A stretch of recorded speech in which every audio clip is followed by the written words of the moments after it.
মাঝে মাঝে মনে হয় যে আমি ব্যবসা করতে গেলেই অসফল হয়ে যাই, আমার কপালে চাকরি নাই, আমি পরীক্ষা দিলেই ফেল হয়ে যাই, আমার আব্বা আম্মা আমারে ভালোবাসে না, এলাকার লোক আমাকে সম্মান করে না, বয়স হয়ে গেল 25, এখনো আমার বিয়ে হয় না। হতাশার শেষ নাই। এই হতাশাকে এই 3টা আয়াতে দূর করেছে একজন, তিনি কে? এবং সর্বশেষ 4 number part, last part of this সূরা, 9, 10, 11। আমার সঙ্গে বলতে হবে 9, 10 আর এই 3টা আয়াতে আল্লাহ তাআলা এমন কিছু কাজ করার আমাদেরকে ইনস্ট্রাকশন দিয়েছেন, that will work for you for ever, যেটা আপনার জীবনে আজীবন কাজে দিবে। আজীবন মানে কি? এই কাজগুলো আপনি করবেন দুনিয়াতে, এটা দুনিয়াতেই শেষ হবে না, এটা জান্নাতে যাওয়ার জন্য আপনার কবরের সাথী হয়ে যাবে। সুবহানাল্লাহ পড়েন। তাহলে এবার আমাকে বলেন, এই 11টা আয়াতকে আমরা কয়টা ভাগ করলাম? ভাই আমাকে কথা না বললে ওয়াজ হবে না, কয়টা?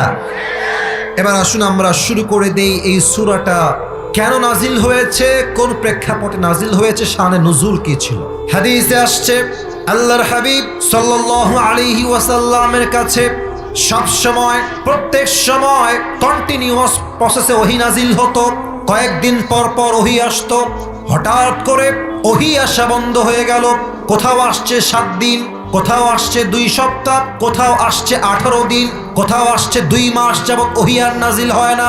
কাফেররা বলতে শুরু করলো, মুহাম্মদ তোর রব তোকে ভুলে গিয়েছে, তোকে আর ভালোই বাসে না। যদি তোর রব তোকে ভালোই বাসবে, ওহী নাজিল হয় না কেন? আল্লাহ ওহী নাজিল করে না কেন? আবু লাহাবের স্ত্রী বলছে, ইয়া মুহাম্মদ তোর রব তোর আর ভালোই বাসে না, ভালোবাসলে ওহী নাজিল হয় না কেন? নাউজুবিল্লাহ বলবেন না আপনারা সবাই? আল্লাহ বললেন, নবী আপনি টেনশন করবেন না। নবী চিন্তায় পড়ে গেছে, আমি কি কোনো ভুল করলাম নাকি, আমার দ্বারা কোনো মিস্টেক হয়ে গেল নাকি, ওহী নাজিল হয় না কেন, আল্লাহ কি আমার উপর নারাজ হয়ে গেল নাকি? এই দুশ্চিন্তা দূর করতে আল্লাহ তাআলা সূরাতুদ দুহাকে নাজিল করেছে। সুবহানাল্লাহ পড়বেন না আপনারা? এটা হচ্ছে শানে নুজুল বা প্রেক্ষাপট বা ব্যাকগ্রাউন্ড অফ দিস সূরা। আসুন আমরা আয়াত ভিত্তিক তাফসীরে ঢুকে যাই। প্রথম আয়াত ছোট্ট একটা শব্দ, বাট এর মেসেজ অনেক লম্বা, অনেক লম্বা তাফসীর তার। প্রথম শব্দ আল্লাহ তাআলা বলছেন ওয়াদ-দুহা, আলোর শপথ। আমার রংপুরে ভাইরা আমার দিকে তাকায় বলেন তো, এখন যে আমরা বসে আছি চতুর্পাশে কি অন্ধকার না আলো? এই তো আওয়াজ পাচ্ছি, মাশাআল্লাহ। অন্ধকার না আলো? আল্লাহ বলছেন আলোর শপথ, অথবা ওয়াদ-দুহা মানে হচ্ছে সকালের শপথ, সূর্যের আলোর শপথ। এই শপথ দ্বারা আল্লাহ কি বুঝাচ্ছেন? মুরব্বী আব্বাজান আপনার পায়ে আমার হাত, যুবক ভাইয়ার আপনাদের পায়ে আমার হাত, এই কথাটা বোঝা ট্রাই করেন। আল্লাহ বলছেন নতুন সকালের শপথ, আলোর শপথ। এর দ্বারা আল্লাহ বোঝাচ্ছেন নতুন দিন শুরু হয়ে গেছে, আগে যা হয়ে গেছে অতীতকে ভুলে যাও, নতুন দিন এসে গেছে মানে নতুন চান্স, নিউ অপরচুনিটি, নতুন সুযোগ। আগে যা হয়ে গেছে, আজকের দিনটা আমার সবচেয়ে বেস্ট দিন হবে, ঠিক কিনা বলে?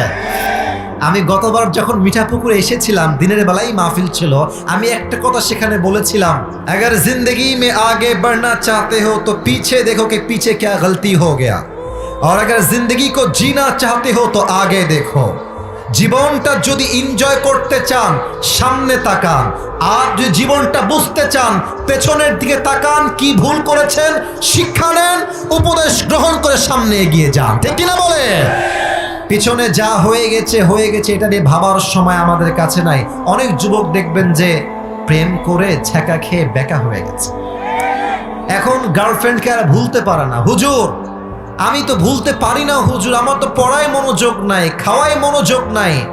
আরে বেটা, যেই বেড়ি তোরে ছাড়ছে তুই জীবনে ভালো কিছু কর, এর চাইতে 1000 গুণ বেটার অপশন আল্লাহ তোমাকে দান করবে যুবক ভাড়া, ঠিক কিনা বলো? जो हो गया उसके बारे में सोचना नहीं है मेरे दोस्त, मदा मा मदा लैसा लहुल कदा, गुज़श्ता ज़माना कभी वापस नहीं आता, so don't think about your past, think about your present। যে অতীত নিয়ে ভাবে সে অতীতেই থেকে যায়, আর যে বর্তমান নিয়ে ভাবে সে ভবিষ্যতের সামনে এগিয়ে যায়। ওয়াদ-দুহা, নতুন দিনের শপথ। আলোর শপথ, যা হয়ে গেছে হয়ে গেছে, নতুন করে আবার শুরু করো। আচ্ছা বলেন তো সবর কাকে বলে? অনেকে বলবেন সবর মানে শুধু ধৈর্য। না না, সবর কাকে বলে এটা আপনি জীবনেও শোনেন না, আমি আজকে আপনাকে প্রথম বলছি হয়তো। সবর কাকে বলে? সবর হচ্ছে পরিস্থিতি আপনার আওতার বাহিরে, পরিস্থিতি আপনার ক্যাপাসিটির বাহিরে, আপনার বাপ আপনার বিপক্ষে, আপনার মা আপনার বিপক্ষে, আপনার বউ আপনার এগেনস্টে, সমাজের লোক আপনার বিপক্ষে, আপনার বন্ধু আপনার বিপক্ষে, এত কষ্ট আপনার জীবনে চলছে, সেই মুহূর্তে দুইটা কাজ আপনি মাস্ট করছেন।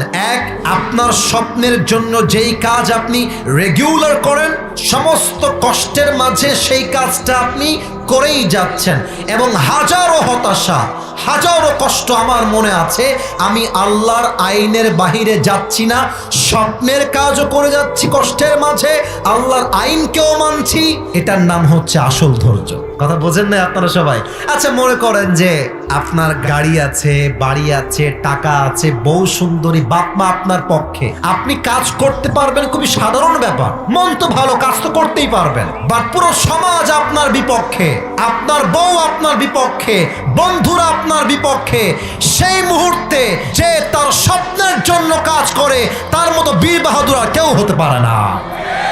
দিস ইজ কল্ড সবর। এটাই হচ্ছে সবরের মেইন সংজ্ঞা। তো আল্লাহ তাআলা বললেন আলোর শপথ। এবার আল্লাহ বলছেন ওয়াল্লাইলি ইদা সাজা, and the night when it covers with darkness। আল্লাহ বলছেন রাতের শপথ, এই রাত যখন হয় নিঝুম আর নিস্তব্ধ। আবারও বলছি রাতের শপথ, রাত যখন হয় নিঝুম আর নিস্তব্ধ। এবার আমাকে উত্তর করতে হবে মূল ব্যাখ্যা বোঝার জন্য। প্রিয় ভাইরা, কাজ করার সময়, চাকরি করবেন, ব্যবসা করবেন, এই সময়টা কি রাতে না দিনে? দিনে। দিনে বলেন সবাই, রাতে না দিনে? আচ্ছা মনে করেন যে আমি ভোর 6টার থেকে কাজ শুরু করেছি, রাত 9টা পর্যন্ত কাজ করলাম। যদি আমি 9টার পরে না ঘুমাই, তারপরের দিন কি কাজ করা আমার দ্বারা সম্ভব হবে? তার মানে কি কাজের পরে একটা আরামের দরকার। বলেন তো সবাই, আছে না নাই? আল্লাহ বলছেন নবী রাত দ্বারা ওহির আগমন উদ্দেশ্য। হে রাসূল, যদি ওহি অলওয়েজ আগমন হতেই থাকে, ওহির একটা প্রেশার আছে, চাপ আছে। যদি ওহি নাজিল হতেই থাকে, একটা পর্যায়ে গিয়ে আপনি ক্লান্ত হয়ে যাবেন, ওহির প্রেশার আপনি সামলাইতে পারবেন না। হে আমার নবী, হে আল্লাহর হাবিব, দিন শেষে রাত না আসলে যেমন ভালো লাগে না, ঠিক তেমনি ভাবে ওহি যদি নাজিল হতেই থাকে, আপনি ক্লান্ত হয়ে যাবেন। আমি আল্লাহ যে ওহি বন্ধ করেছে এর মানে এটা নয় যে আমি আল্লাহ নারাজ হয়ে গিয়েছি, বরং দিন শেষে রাত আসে শান্তির জন্য, আমি আল্লাহ রাতকে দিয়েছি আরামের জন্য। ওহি নাজিল হতে থাকলে আপনার কষ্ট বেশি বেড়ে যাবে। আপনার কষ্টকে হালকা করার জন্য, শান্তি করার জন্য সাময়িকভাবে ওহিকে বন্ধ করেছে একজন, তিনি কে? তার মানে দিন দ্বারা ওহির আগমন উদ্দেশ্য, আর রাত দ্বারা ওহির অনাগমন উদ্দেশ্য। দিন শেষে রাত না আসলে যেমন বান্দার ভালো লাগে না, এক্স্যাক্টলি ওহি অলওয়েজ নাজিল হলেই নবীর কষ্ট হয়ে যাবে। নবীর কষ্টকে দূর করতে ওহিকে বন্ধ করেছে একজন, তিনি কে? এবার আল্লাহ বলছেন 3 নম্বর আয়াত, শুরু হয়ে গেল 2 নম্বর চ্যাপ্টার। আমি একটা ঘটনা বলতে চাই, আমার কথা কি বোঝা যায়? আসতে বলে না, বোঝা কি যায় কি যায় না? আল্লাহ বলছেন মা ওয়াদ্দাআকা রাব্বুকা ওয়া মা ক্বালা। নবী, সবাই আপনাকে ভুলতে পারে, আপনার হাত ছাড়তে পারে, বাট আপনার হাত ছাড়বে না একজন, তিনি কে? আমরা যারা এখানে বসে আছি, এখান থেকে নিয়ে এই পুরো এ পর্যন্ত, আশা করছি আপনারা একমত হবেন আমার সাথে। আমি সহ আমরা সবাই যারা এখানে আছি, আমার মনে হয় 99% বললেও ভুল হবে, আমরা 100তে 100 ভাগই মনে হয় সবাই মধ্যবিত্ত পরিবারের সন্তান এখানে বসে আছে। তোমরা আমার ওয়াজ যদি কখনো শুনে থাকো, আমি একবার আমার ওয়াজে বলেছিলাম যে মধ্যবিত্ত পরিবারের সন্তান মানেই একটা ব্র্যান্ড। যুবক ভাড়া মনে আছে? কেন বলেছিলাম? আপনি আমাকে বাইক দিবেন তাও চলবে, সাইকেল দিবেন তাও চলবে, কার দিবেন তাও চলবে, বলবেন যে কিছুই দিব না, হেঁটে হেঁটে আসো তাও চলবে, কারণ আমি বড়লোক ঘরের ব্রয়লার মুরগি খেয়ে ব্রয়লার মুরগি ছেলে নয়, আমি মধ্যবিত্ত পরিবারের সন্তান, আমি কঠোর পরিশ্রমী সন্তান, ঠিক কিনা বলেন? তা আমাদের যাদের মধ্যবিত্ত পরিবার আছে আমরা বুঝি যে গোস্তের দাম কত বেশি, আমরা বুঝি যে একটা ভালোবাসার দাম কত বেশি, আমরা বুঝি একটা গাড়ির দাম কত বেশি দামি, আমরা বুঝি একটা R15 কত শখের বাইক যুবক ভাড়া, ঠিক কিনা বলো? তবে হ্যাঁ, একটা কথা এখানে মেসেজ দিতে চাই। আল্লাহ বলছে, শোন, তোর যত কষ্ট হোক, যত আপদ আসুক, কেউ তোর পক্ষে নাই। আমি আল্লাহ আগেও ছিলাম, আজও আছি, আগামীতেও থাকবো, ঠিক কিনা বলে? সেই দিন একটা কথা আমি আমার মাহফিলে বলছিলাম যে আমি যখন ওয়াজ মাহফিল প্রথমের দিকে শুরু করেছিলাম, আমার কাছে যত কল আসতো কলগুলো আমি নিজেই রিসিভ করতাম। এটা আমি কয়েকদিন আগেও আমার মাহফিলে বলেছিলাম। তো হঠাৎ একদিন কল আসলো, আসরের নামাজের পরে একজন মেয়ে কল দিয়েছে। আমি প্রথমে কল ধরে সালাম দিলাম, তো দেখলাম যে একজন মেয়ে উত্তর দিচ্ছে। পরে দেখলাম যে উনি একজন মা বয়সী মানুষ, আন্টি বয়সী মানুষ। তো কথার মাঝে হয়তো আমি বললাম কেমন আছেন বা কি দরকার, এমনই কথা হচ্ছে, দেখলাম মহিলাটা চিৎকার দিয়ে কান্না শুরু করেছে মোবাইল ফোনের অপোজিট সাইড থেকে। তা আমি তো ভয় পেয়ে গেছি, কি ব্যাপার, চিনি না জানি না, হঠাৎ করে ফোন, আবার কান্না, ব্যাপার কি, কি হয়েছে মায়ের? তো বললাম, আম্মা জান আপনি কাঁদছেন কেন, কি সমস্যা আপনার? তো উনি বললেন যে তুমি আমার ছেলের মতো হবা বাবা, আমি তোমাকে কল দিয়েছি আইসিইউ রুম থেকে, আমি অজ্ঞান ছিলাম, আমার হুঁশ ছিল না, আমি ক্যান্সারের রোগী, আমি বেশি দিন আর বাঁচবো না। ডাক্তার আমাকে বলেছে বেশির চেয়ে বেশি আমি হয়তো বা 7 দিন বাঁচতে পারি, আমার ক্যান্সারের রোগ হয়েছে। তো আমার মনে হচ্ছে বাবা যে দুনিয়াতে আমাকে আর কেউ ভালোবাসে না, ছেলে মেয়ে বাবা মা, আজকে আমার পাশে কেউ নেই, আমার মনে হচ্ছে আমি কি করব। আমি মাকে বললাম, আম্মা জান 2টা কথা অলওয়েজ মাথায় রাখবেন। 1 নাম্বার কথা, যার কেউ নাই তার কে আছে। এত সুন্দর করে আপনারা বললেন, বলো সবাই, যার কেউ নাই তার কে আছে। আর একটা কথা আম্মা জান, ডাক্তার আপনার হায়াত আর মৌতের মালিক নয়, মৌত এবং হায়াতের মালিক কে? ডাক্তার যা বলেছে ইটস মেবি, ইটস পারহ্যাপস, এটা হতেও পারে নাও হতে পারে, বাট রবের উপরে যে ভরসা রাখে সে কোন ঠকতে পারে না। আম্মা জান সবরের পরিচয় দেন, আর আল্লাহ আপনার সঙ্গে আছে, বিশ্বাস রাখেন। তো যাই হোক, কথাবার্তা বলে ফোন কেটে দিয়েছি। লম্বা সময় আর কথাই হয় না। দীর্ঘ 3-4 মাস পরে আমার ফোনে কল আসলো, আমি কল রিসিভ করলাম, ওই সেই মায়ের কল। বললাম, কে বলছেন? বলছে, বাবা আমাকে চিনতে পেরেছো? বললাম, না, কে বলছেন বললে খুব ভালো হয়। তো বলল যে আমি তোমার সেই মা, ওই যে বলেছিলাম আইসিইউতে ভর্তি আছে, তোমার মনে আছে? হ্যাঁ হ্যাঁ আম্মা জান বলেন, কি অবস্থা? বলছে, বাবা আমার ক্যান্সারই আর নাই, আমি তো বেঁচে আছি, আমার ক্যান্সারই নাই। তো এর দ্বারা শিক্ষা কি পেলেন? যত কষ্ট আসুক, যত অভাব আসুক, আল্লাহ তাআলা বলছেন, মা ওয়াদ্দাআকা রাব্বুকা ওয়া মা ক্বালা, তোর পাশে কেউ নাই, মনে রাখিস আমি আল্লাহ তোর সাথে অলওয়েজ ছিলাম, আছি, থাকবো। সুবহানাল্লাহ। ওরে ভাই জোরে কর সুবহানাল্লাহ। একটা আমল নিয়ে সোজা আল্লাহর কাছে দৌড় দিবে, আল্লাহ ये देखो मुझे एक अमल मिल गया है, मुझे अभी के अभी जन्नत में दाखिल करा दो। আল্লাহ একটা আমল পেয়ে গেছি, জান্নাত দাও। আল্লাহ বলবে, ওই কি রে, তোকে একটা আমল কে দিল রে? তোর বাপ দেয়নি, ভাই দেয়নি, বউ দেয়নি, মা দেয়নি, কেউ দেয়নি। কিসনে তুঝে এক আমল দিয়া है, কে দিল? ও বলবে, হাদা আখি, this is my brother who has given me this on this, इसने मुझे एक अमल दिया है, এই আমার ভাই একটা আমল দিয়েছে। আল্লাহ বলবে, doesn't make any sense, तेरा दिमाग तो ठीक है, बाप ने नहीं दिया, माँ ने नहीं दिया, भाई ने नहीं दिया, बीवी ने भी नहीं दिया, तू कौन होता है एक अमल देने वाला, তুই কেন একটা আমল দিলি? ওই যুবক ডাক দিয়ে বলবে, আল্লাহ मैं क्या बताऊं, मेरे पास अमल है तो बस एक ही अमल है, अगर वो एक अमल है तो भी मैं जहन्नम में जाऊंगा, नहीं है तो भी मैं जहन्नम में जाऊंगा। আমার কাছে আমল আছেই মাত্র একটা, ও থাকলেও আমি জাহান্নামী, না থাকলেও আমি জাহান্নামী। তা আমি ভাবলাম, আমার একটা আমল দিয়ে আমার কোনো ভাই যদি জান্নাতি হয়ে যায় তো দয়া করে মায়া করে দান করতে সমস্যা কোথায়? तो मैंने मेहरबानी करके एक अमल जो है वो मैंने अपनी भाई को सदका कर दिया। আল্লাহ বলবে, ও আচ্ছা আচ্ছা, তার মানে তুমি রবের চাইতে বেশি দয়াময় হতে চাও না? আনার রহমান, আনার রহিম, I am the most merciful, I am the most gracious, I am the most kindful Lord. मुझसे बड़ा मेहरबान और कोई नहीं हो सकता. आज तुझे एक अमल मिल गया है, 51 हो गया है, तू जन्नत में जा, मगर तू अकेले जन्नत में मत जाना. जिसने तुझे एक अमल दिया है, तू भी जन्नत में जा, उसे भी साथ लेकर दोनों जन्नत में चले जा. যাও, দুইজন মিলে জান্নাতে যাও। একজন যাবা কেন? কারণ ইনসাফ হবে, দুই রহমত হবে। এক ইনসাফের বিচার হবে, দুই মায়ার বিচার হবে, দয়ার বিচার হবে।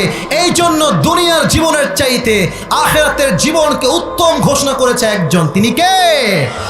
ওয়ালাল আখিরাতু খায়রুল লাকা মিনাল উলা। চারটা তো বেজেই গেল, আপনারা তো বিরক্ত হয়ে গেছেন নাকি? বিরক্ত হন নাই তো আপনারা? আমি একজন যুবক চাই যার বউ নাই, দাঁড়িয়ে একবার তাকবীর দিবে, লিল্লাহি তাকবীর। বাঘের বাচ্চা কে আছে এখানে? দাঁড়িয়ে যান দেখি।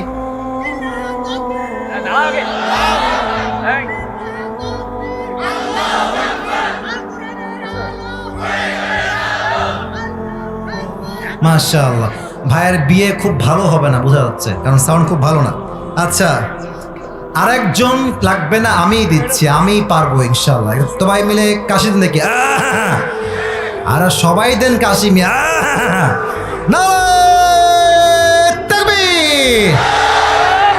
এবার আয়াতগুলোকে আর আহামরি ব্যাখ্যায় যাব না, আমরা সবাই জানি একটা প্রবাদ বাক্য, শেষ ভালো যার সব ভালো তার। দেখা যাক আপনার কতটুকু আমাকে শেষটা ভালো দেন।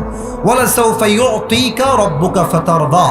আল্লাহ বলছেন, বান্দা যা যা তোর জীবনে হারিয়েছে, হারিয়ে যাওয়া জিনিস নিয়ে আফসোস করিস না, আমার উপরে ভরসা রাখ। যা হারিয়ে গেছে তার চাইতে উত্তম জিনিস দিবে একজন, তিনি কে? এবার বলেন তো একটা উত্তর আমাকে সবাই দিল থেকে। নামাজের পরে আমরা হাত তুলে এইটা কি করি? মোনাজাত বা দোয়া। বলেন সব, মোনাজাত বা দোয়া। আচ্ছা, অনেকে আমাকে প্রশ্ন করে যে হুজুর দেন দেন আমাকে চা দেন, এখানে দোয়া করি হুজুর, আমার দোয়া কবুল হয় না কেন? এই প্রশ্ন আমাদের আছে না ভাই? হুজুর কথা কয়, আপনারা কন না, আমাদের দোয়া কবুল হয় না মাঝে মাঝে, এই প্রশ্ন আমাদের সবার আছে না নাই? আমি একটা কথা আপনাকে ইনশিওর করে বলছি, মুরব্বী আব্বা জান, যুবক ভাইরা শুনবেন, আবারও বলছি শোনেন, আবারও বলছি শোনেন, আপনার প্রত্যেকটা দোয়া আল্লাহ কবুল করে নিয়েছে। সুবহানাল্লাহ পড়বেন না আপনারা সবাই? তবে দোয়া কবুলের 3টা সিস্টেম আছে। বলেন সবাই, কয়টা? এক, বান্দা বলবে আল্লাহ গাড়ি চাই, আল্লাহ বলবে যা তোকে এখনই গাড়ি দিয়ে দিলাম, একটা চাওয়ার সঙ্গে সঙ্গেই পেয়ে যাবেন। 2, আল্লাহ বলে বান্দা এখন চেয়েছিস, তবে ওইটা তোর জন্য এখন পারফেক্ট না, আগামীতে পারফেক্ট হবে, একটু অপেক্ষা কর, তোর দোয়া আগামীতে কবুল করবে একজন, তিনি কে? আর একটা দোয়ার সিস্টেম হচ্ছে, বান্দা এখনো দিব না, পরেও দিব না, দুনিয়াতেই দিব না, যেই দিন পরকালে তোর হিসাবে আমল নামা কম হয়ে যাবে, তুই বিপদগ্রস্ত হয়ে যাবি, ওই যে তোর দোয়া কবুল বাকি রেখেছিলাম, ওই দোয়াকে ওয়াসিলা করে তোকে আমি আল্লাহ জাহান্নামী থেকে জান্নাতি মানুষ বানায় দেব। ওয়ালা সাউফা ইউতিকা রাব্বুকা ফাতারদা। Indeed your Lord will give you something that will definitely make yourself happy. Whatever you have lost doesn't matter. Allah will give you something that will definitely make you happy. যা হারিয়ে গেছে যাক, আমার বিশ্বাস যা নিয়ে গেছে তা আমার রবের ছিল, যা আমাকে আল্লাহ দিবেন তিনিই দিবেন, যা হারিয়ে গিয়েছে তার চাইতে উত্তম কিছু আল্লাহ আমাকে দিবেন, এটাই আমার বিশ্বাস, ঠিক কিনা বলেন? ওয়ালা সাউফা ইউতিকা রাব্বুকা ফাতারদা। আচ্ছা, আরো 2টা ভাগ তো তরজমা বাকি আছে, বলা যাবে কি যাবে না? 4টা বেজে গেছে যে?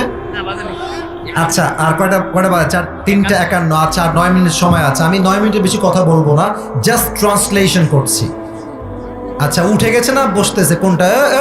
যা, এই যা, বসো বসো, খবরদার না, 4টার বেশি ওয়াজ হবে না ভাই, আমাকে সিরাজগঞ্জ যেতে হবে, আমি 2:30টায় আসছি, 2:35-এ অলরেডি আমি এখানে বসে আছি 1.5 ঘন্টা। এটা আমি কোনো দাবি নিয়ে বলছি না, ভালোবাসার জন্য বলছি, আবেগ দিয়ে নয়, বিবেক দিয়ে কাজ করতে হবে, ঠিক কিনা বলে? আসুন আমরা 2টা চ্যাপ্টার শেষ করে দেই। আল্লাহ তাআলা বলছেন, আলাম ইয়াজিদকা ইয়াতীমান ফাআওয়া। বলেন তো আমার নবীর বাবার নাম কি ছিল? আব্দুল্লাহ। বলেন সবাই, নাম কি ছিল?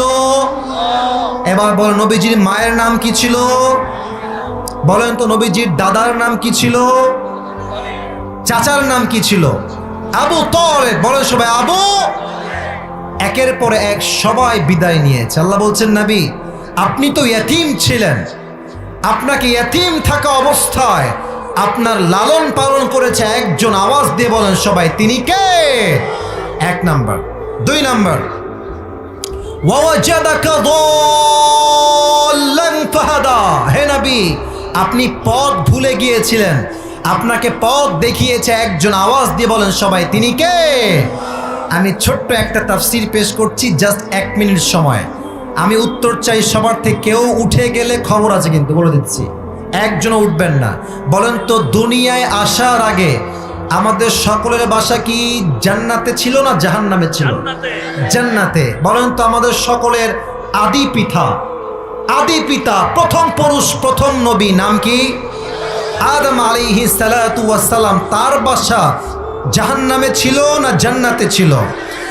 জান্নাত থেকে আমরা দুনিয়াতে এসেছি। মনে করেন যে এই দুনিয়াটা হচ্ছে একটা কুয়ার মতো। আচ্ছা, রংপুরে কোথাও কোথাও কুয়া আছে না? কুয়া। আচ্ছা, কুয়াতে আমরা পানি তুলি কি দিয়ে? রশি দিয়ে। আচ্ছা বলেন তো, আমি আসিফ হুজুর রশি বাদ দিয়ে এমনি নিজেই পড়ে গেলাম, কুয়াতে পড়ে গেছি। আপনারা আমাকে তোলার জন্য বাঁশ নিবেন না রশি নিবেন? আরে কথা কয় না, বাঁশ না রশি? তো দেখেন, রশিটা যে দিবেন, রশি হলেই হবে না, এটা হওয়া লাগবে 2টা শর্ত। 1, রশি হওয়া লাগবে মজবুত শক্তিশালী। যদি রশি হয় দুর্বল, কি হবে? আপনি টান দিবেন আমাকে, আমি দড়ি ছিঁড়ে উল্টে আবার পর দাঁত মাত সব ভেঙে যাবে, ঠিক কিনা বলেন? রশি হওয়া লাগবে মজবুত। 2, রশির গোড়ায় যিনি ধরবেন তার হাত হওয়া লাগবে শক্তিশালী। তার হাত যদি শিথিল হয়ে যায় আমি উঠে যাব টান দিয়ে, বাট তার হাত শিথিল হলেই ছেড়ে দিবে, আমি পড়ে আমার দাঁত মাত আবার সব ভেঙে যাবে, ঠিক আছে কিনা বলেন? রশি হওয়া লাগবে মজবুত, যে ধরবে তার হাত হওয়া লাগবে মজবুত।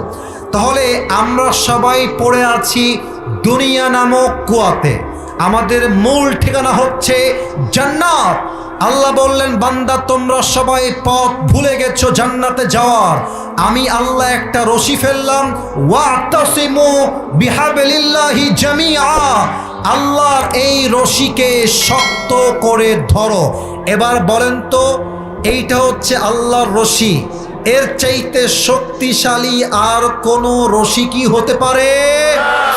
আর এই রশির মূল গোড়ায় কার হাত? একমাত্র আল্লাহর হাত। আল্লাহর হাতের মতো শক্তিশালী আর হাত হতে পারে? আল্লাহ বলছেন, শক্ত করে ধরো। জামাত বিএনপি মারামারি কইরো না, হেফাজত চরমনায় মারামারি কইরো না, কোনো দল নাই, প্রথম পরিচয় মুসলমান। শক্ত করে ধরো। তোমরা জান্নাত থেকে যে হারিয়ে গিয়েছিলা, আমি আল্লাহ এক টান দিয়ে আবার সেই জান্নাতের ঠিকানায় পৌঁছায় দিব। সুবহানাল্লাহ।